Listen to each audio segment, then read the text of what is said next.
Namaste, gods, goddesses, and emissaries of light. This is Dr. Tajen, and if you are new to my channel, please like, subscribe, and do not forget to hit that notification bell so you can be updated on my latest and my current videos.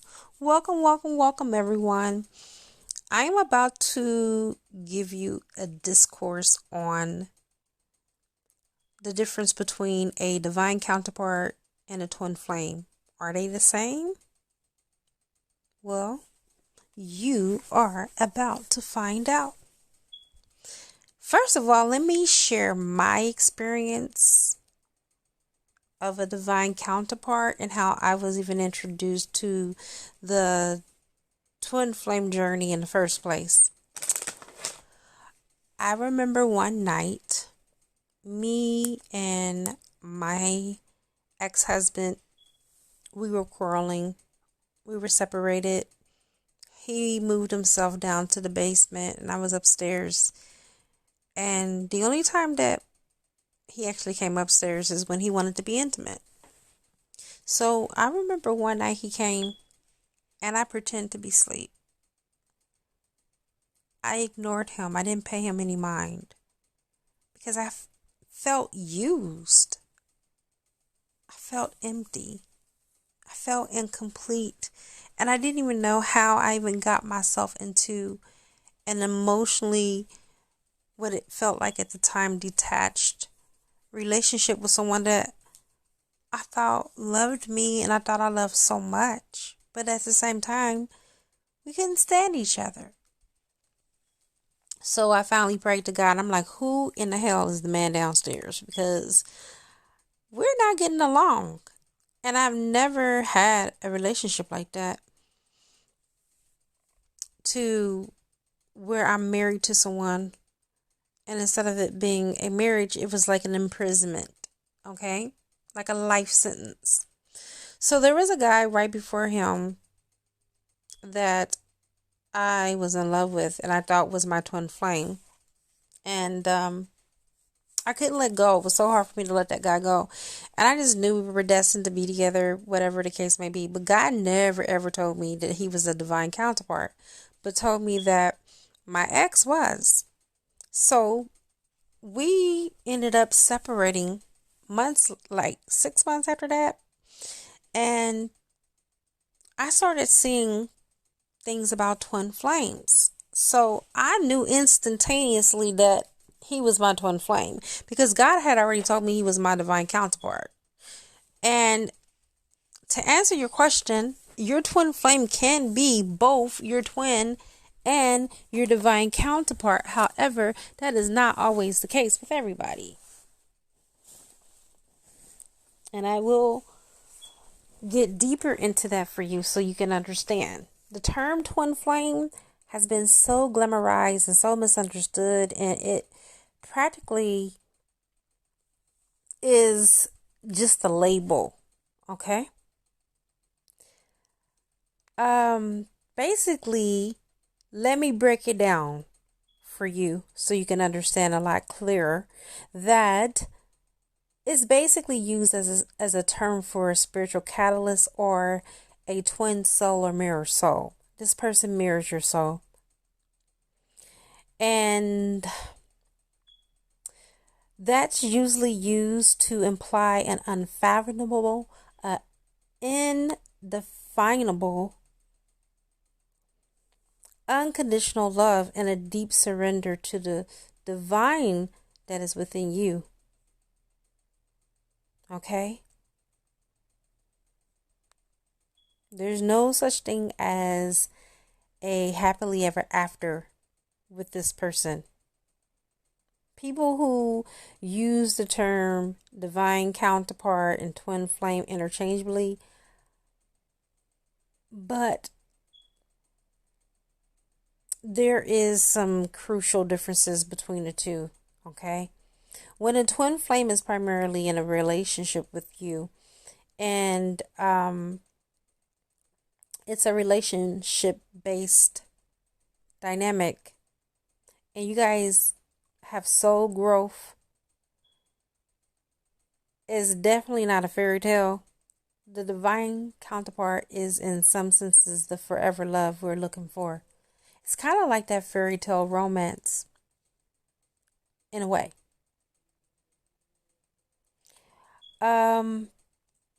Make no mistake, the twin flame journey isn't about like the happily ever after, the boy meet girl, you know. If there is even a such thing like that, it exists anyway. Just like Beyonce said, who wants that perfect love story anyway?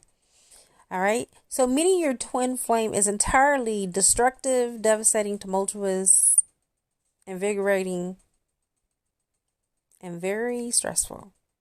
And why do I say that? Because the purpose of this soul connection is to destroy the ego for both divine masculine and divine feminine, not just for the masculine. It's to set fire to whatever is inside you that keeps you apart from your truest self, your twin within, your divine essence, and whatever that is clogging up your connection to God, source, spirit, great supreme sovereign, whatever it is that you coin the divine presence as. So basically, you clear away by the awakenings of that connection karma. Okay, this connection catalyzes. It is about transformation and soul evolution. So the twin flames, the journey for us, it gets you on the highest aligned path and purpose. It's simple. It's just one path to the awakening. But there are many examples of awakenings. Like you can have a near-death experience that can awaken you. You could be in an abusive relationship, a traumatic divorce, or a traumatic separation, a miscarriage. All right. So these are some examples, and the list goes on and on and on, of things that can awaken us without having a physical body or a twin flame to do so. So the difference between the twin flame experience is that it's an awakening experience packaged in the form of a person, unlike these other experiences that I gave you previously. All right. So we want to attach to it. We want to be with it. We want to have it forever. And there's where the problem stems from. All right. The twin flame, like other soul connections, feels pretty good at first. All right. Very magnetic, very energetic, very joyous, happy, all of that. It's likely one of the first times you've ever felt so connected deeply in your soul and present in your body. Okay. It's the first time you felt so deeply connected, so intimately known, so intimately understood, loved intensely on all levels of your being. Then you get triggered and it's ripped away from you so you can find a connectedness on your own and become your whole and complete self on your own. And to know that you are enough and that there is no one outside of you that is more superior to you and that will bring more balance and harmony to you. That's it. That's the twin flame journey. Okay? It's about finding wholeness over and over and over again, lifetime after lifetime. It's learning to balance within and healing false beliefs and paradigms and shifting those beliefs and paradigms and crushing those old paradigms and beliefs and replacing them. Whether you're in partnership or outside of it, it's learning to step into your own power and to align to your own soul. Have you ever heard that expression, be true to thyself? It's about being true to your own self. And what it isn't is a guarantee of a lifelong relationship, romantic or otherwise, with your twin flame. There is no guarantee that you will be with your twin flame forever. It isn't a guarantee that you'll never be alone. It's not a fix for all for all of your parts, your abandonment issues that are still broken. It's not a healing balm for your old aches and pains in your body or anything of that matter. Your twin presses into those bruises and adds salt into those old wounds until you feel them fresh. Reopen those wounds so they can bleed anew so you can heal on a soul level. But the gag is this, you guys. They don't even do it on purpose. It's their mere presence. It's their mere existence and being that makes it happen. It's the soul contracts that you signed on the other side of the veil before you came in that makes it happen. Okay? But the pain of it should not be glamorized neither. It shouldn't be something that, we speak about, oh, it's okay, it's my twin flame, so I'll just deal with it. No. Because love is not about pain, you guys. Love is many things. Pain is not one of them. And among these things, just know the conscious evolution is not always about pain either. You shouldn't be in a constant flux of pain in your relationship with your twin flame. Ultimately, the goal here is to heal and grow, not to stay and be stuck in bad cycles. I'm going to repeat that again for the people in the back. Ultimately, it is to heal and grow and not to stay stuck in bad cycles. If that means that you have to grow beyond your twin flame or apart from them, then so be it. They've done their job and you've done yours. Welcome home. Your mission is complete if that's the case. Let's talk more about what a divine counterpart is. So your twin flame can be your divine counterpart, but they don't have to be. Okay? It's an exception to the rule rather than the rule itself. And to me, it's important to make this distinction between the two. Because I've seen a lot of people get stuck in a twin flame trap where they think that because they've met their twin, that means that they have to be together forever. And that is certainly not the case, my dears. Some people in the spiritual community use the term divine counterpart and twin flame interchangeably, but this is where they differ. Your divine counterpart is your person, regardless of soul connection. It's the highest aligned relationship path for you. Let's say if you do find your divine counterpart and you believe that person is your person, then that person is your person. If you believe that they're both your twin flame and your divine counterpart, then chances are that they may be. Over time, you'll be able to tell. I'm not saying that everyone has a divine counterpart, because everyone does not have a divine counterpart, because a divine counterpart is a higher level soul mate. And not all twin flames are highly evolved. Okay?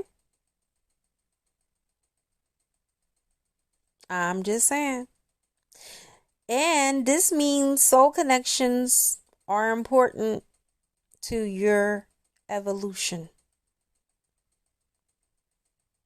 The purpose of a soul connection in our lives are many, but they feel pretty similar to the twin flame. They all feel like home. They all feel warm. They all feel safe. You feel comfortable. You feel like you belong, right? But some are incendiary than others. Some feel stickier and clingier than others.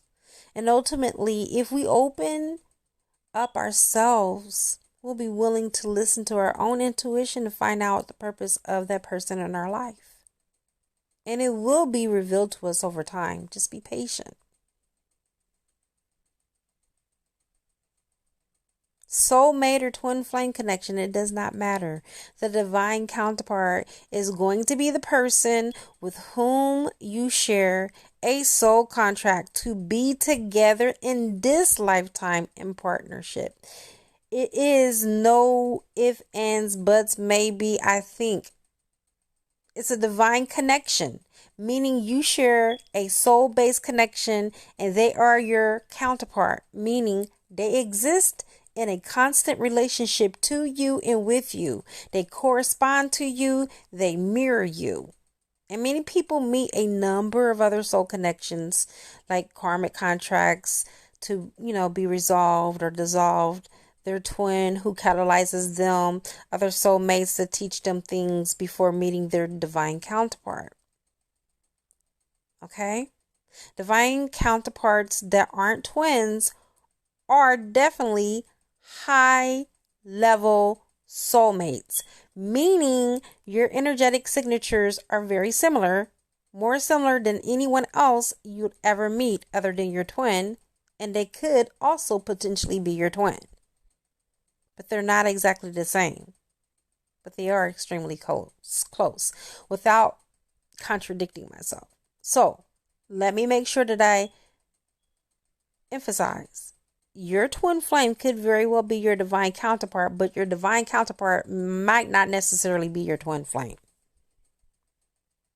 Okay? They don't have to be. Divine counterpart dynamics can be closely aligned to the twin flame journey.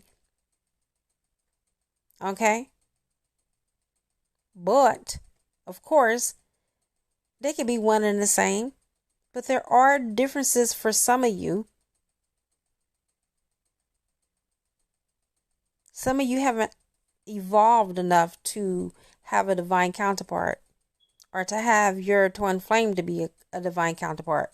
Because, let me emphasize, divine counterparts are highly evolved souls.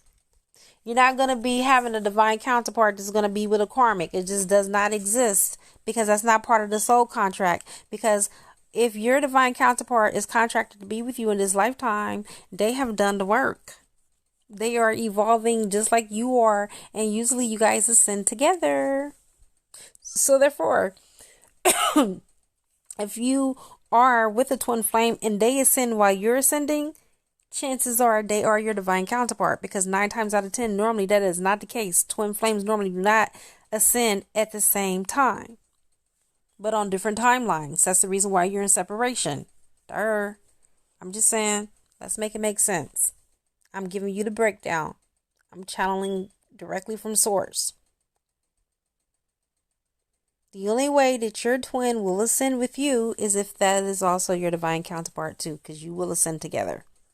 And yes, eventually, if you are ascending on your own terms, eventually your twin will catch up. If they are not already your divine counterpart. I hope I'm making myself clear.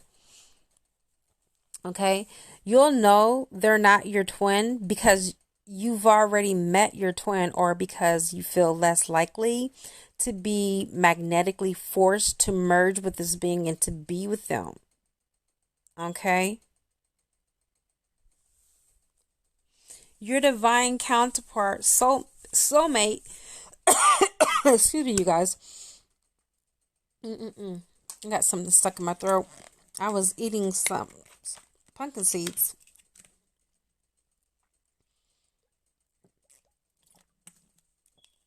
Before I started this transmission, and some are still stuck in my throat. Anywho, like I was saying, your divine counterpart soulmate will still mirror you in ways. They'll reflect back to you your own wounding. They'll trigger you just like your twin flame. They'll teach you through your relationship, but it's generally a lot smoother, less destabilizing. Okay? And it's softer, more gentler, and more harmonious when you're in union with them. Okay? You're most likely to feel deeply attuned, inspired and alive in their presence. Your time together will be very transcendent. You'll be able to transcend time and space. The connectedness between the two of you is indescribable, and it's on a soul deep level. You might even share past life karma. You might not. There might be a period of separation after you first initially have contact, and there might not be. Okay? If you separate, the pain will be horrible. Okay? It would be just one of those, you know what I'm saying? Where it's like, oh my God, like heart-wrenching pain. You might have some healing to do. They might have some healing to do. And you might have aspects of yourself that need to be brought into balance in order to show up in this relationship as your best self. And so that's the reason why you will go in separation. But at the same time, you'll know the divine counterpart will come back. There will be no doubt in your mind, because you will feel that inner nudging and that urging and longing and yearning for that person, and likewise for the other divine counterpart. Okay? You'll know in your bones and your soul, at the deepest level of your being, that there is no getting rid of this person, no matter what you do, no matter what you say. You'll run from the connection, and you'll run to the connection. Okay? You'll hit wall after wall trying to let go, and you won't be able to, because they're the one for you. There is no one else. It's not that you can't find anyone else or be content with anyone else or be full and beautiful and live your life without them. You absolutely can. It's just that if you are going to be with anyone at all, they're the only ones that make sense to you, and no one else matters anymore. And your heart is with them, and it will no longer be with anyone in its full capacity the way that it is when you are with your one. You would only want to be with them and be with them alone. And you would rather be alone if you're not with them. So, letting go helps you know on a deeper level who this person is to you. And I hope the description of the divine counterpart helps some people make sense of their own soul connections and experiences, and to determine if they're with their twin flame or if they're with a higher level soulmate, aka divine counterpart. It's so hard to manage all these labels, and it's even harder because we have so many twin flame guru coaches, spiritual people in the spiritual community, psychic readers, that astrologers that claim to, be the guru and know it all about all these things. And as humans too, we see other people's potential and their strengths more than we see our own. But do not underestimate to see with the own gifts that we have with our own clairaudience and, clairvoyancy. And also just know that there is a gift in letting people go. There is a gift in letting people go. See the gift in letting people go. There's one thing that I'm going to tell you. There's one thing that I know. Is that when you let go, and you for real let go, for real, it gives you the best clarity you'll ever receive in life. With the person that I was telling you about that I thought was first my twin flame, I could not let that man go. 17 and a half years I cried over that man. Just now to have him send me TikToks every day and to tell me jokes and make me laugh, and literally almost every day I get a TikTok video from him. I was so attached. I mean, when I say I was so attached, I had it bad. I had it bad for that man. So, just know that there was a small part of me, even though I was holding on to this person, that was also telling me to let go. Until one day, I was forced to release him. If you let go of a connection like that, and it sticks, they were never meant to stay. But if you try to let go, I mean, really, really don't want to be with anyone else. You don't even want to be with that person. You don't want anything to do with that person. You don't want to be with anyone. And it's like, screw them and the horse that they came in on. And then maybe an hour or two, or even maybe a day later, you're sobbing tears. Okay? Crawled up in the fetal position in the bed trying to figure out why in the hell you feel so awful. Chances are they're not going anywhere, and eventually they will be back. Welcome to your divine counterpart. Okay? Because there are plenty of people that are in twin flame connections and they are able to let their twin go. And that is their true bona fide twin flame. But I can guarantee you that you will never be able to let a divine counterpart go, baby. Let me tell you. Because divine counterparts are truly meant to be together. Twin flames don't have to be together. I gave you guys 3 scenarios in my previous recording yesterday. If you haven't got a chance to listen to it, go check it out. There's 3 paths for twin flames and only 3 paths. Okay? And one of those paths means they don't have to be with you. They can just be a catalyst for your awakening. But a divine counterpart, all divine counterparts are meant to be together, will be together, come hell or high water. And this is the conclusion of your transmission. Thank you for being with me today. If you haven't joined me on my Patreon, please join me there so you can get updates and perks and discounts. And I will see you either on the other side. And until next time, I'll see you on the other video. It is a good karma to like, share, comment, subscribe. You can leave a love donation if you feel inclined to, or you can purchase a gift from my wish list on Amazon, and it will appear on the channel. I now wrap you in my love, and I cloak you with the light of Christ consciousness. And so it is, everyone. Namaste.